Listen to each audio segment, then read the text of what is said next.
What if everything changed overnight? What if, instead of waking up to the rising sun and hopeful speeches, an entire nation opened its eyes to breaking news of a leader's assassination? This is not just a what if for Burkina Faso. This almost happened. April 16, 2025, a day etched in the nation's memory. A day that came terrifyingly close to disaster.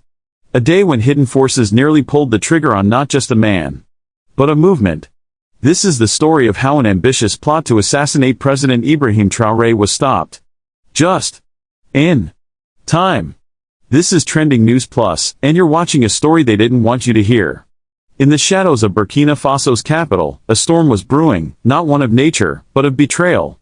A conspiracy was in motion, executed with chilling precision, not by foreign enemies alone, but from within the very heart of the Burkina military. The goal? Eliminate Captain Traore. Collapse the government. Drag the Sahel into chaos. But who was behind it? The answer is a web of betrayal so deep, it will leave you questioning everything. Captain Ibrahim Traore. Loved by many, feared by others. To some, a revolutionary. To others, a threat. A man with a vision, to shake off neocolonial chains, build a sovereign African state, and lead a new path for the Sahel region. But with vision comes enemies. And those enemies had a plan.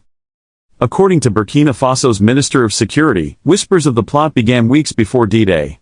The country's intelligence services intercepted disturbing communications. Military secrets, real, classified information, were being passed to terrorist leaders. Someone was leaking from within. A ghost inside the ranks. The kind of insider only high command could trust. That ghost had a name, Bahari Abdurrahman, a member of the Military Justice Battalion. A man once sworn to protect the nation.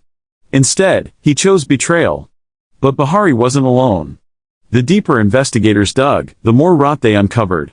What looked like a single traitor turned out to be a network, a group of officers with access to some of the country's most sensitive military positions. Kaur Jawani. Zerbaloku.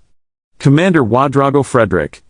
And perhaps most disturbingly, Kabore Constantine, trained in Europe, who abandoned his nation to join the Ivorian army. Each one of these men once took an oath. Each one broke it.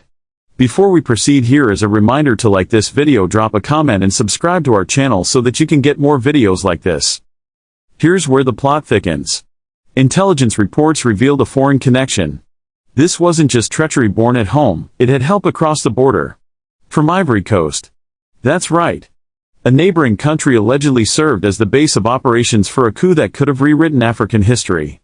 And behind the curtain? Many point to France, a nation with a long legacy of intervening in African leadership for strategic interests. Let's break down the plan. Phase 1. Leak security intel to terrorist groups. Let them strike with surgical precision, causing chaos and shaking faith in Traore's leadership. Phase 2. Spread lies inside the army. Create fear. Mistrust.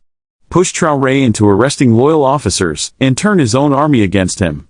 Phase 3. Manipulate spiritual and cultural leaders. Use influence to pressure soldiers into betrayal. Make it seem like the people no longer believe in the revolution. Phase 4. Corrupt the volunteers for the defense of the homeland. Bribe them. Demoralize them. Break the very militia designed to defend the people.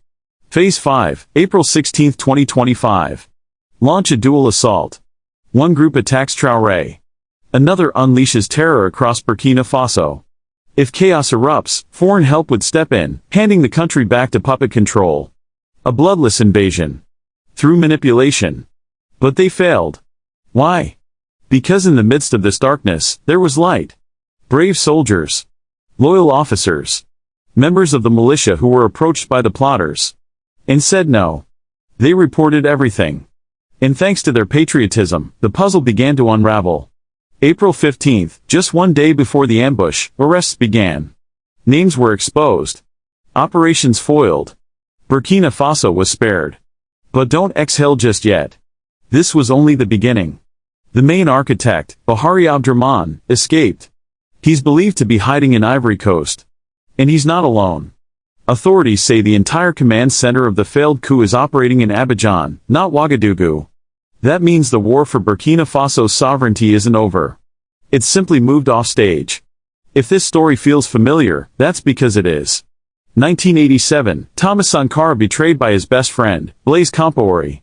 1961, Patrice Lumumba handed over to the CIA by his own countrymen. 2011, Gaddafi crushed, with the help of African presidents working alongside NATO. Different names. Same story. African dreams destroyed from within, with a little help from outside. But this time, maybe things are different. Because this time, they failed. And this time, the people stood up. Not just in Burkina Faso, but in the diaspora, from the streets of Ouagadougou to the heart of Paris. Africans are watching. And they're saying no more. No more puppets. No more backdoor coups. No more betrayal sold for euros and handshakes. So what now? The Burkina Faso government has vowed to stay alert, to bring every traitor to justice, and to keep the people informed. The Minister of Security made it clear, homeland or death, we shall overcome. And overcome they must, because this isn't just about Traore. This is about a continent's right to choose its own destiny. To the traitors, your plan failed. To the patriots, history will remember you. To the people of Africa, stay awake. Stay united. And never, ever underestimate the power of one truth told at the right time. Don't forget to like, comment, and subscribe to Trending News Plus. Your voice matters. Let's keep Africa informed and empowered. Trending News Plus, telling the stories others won't.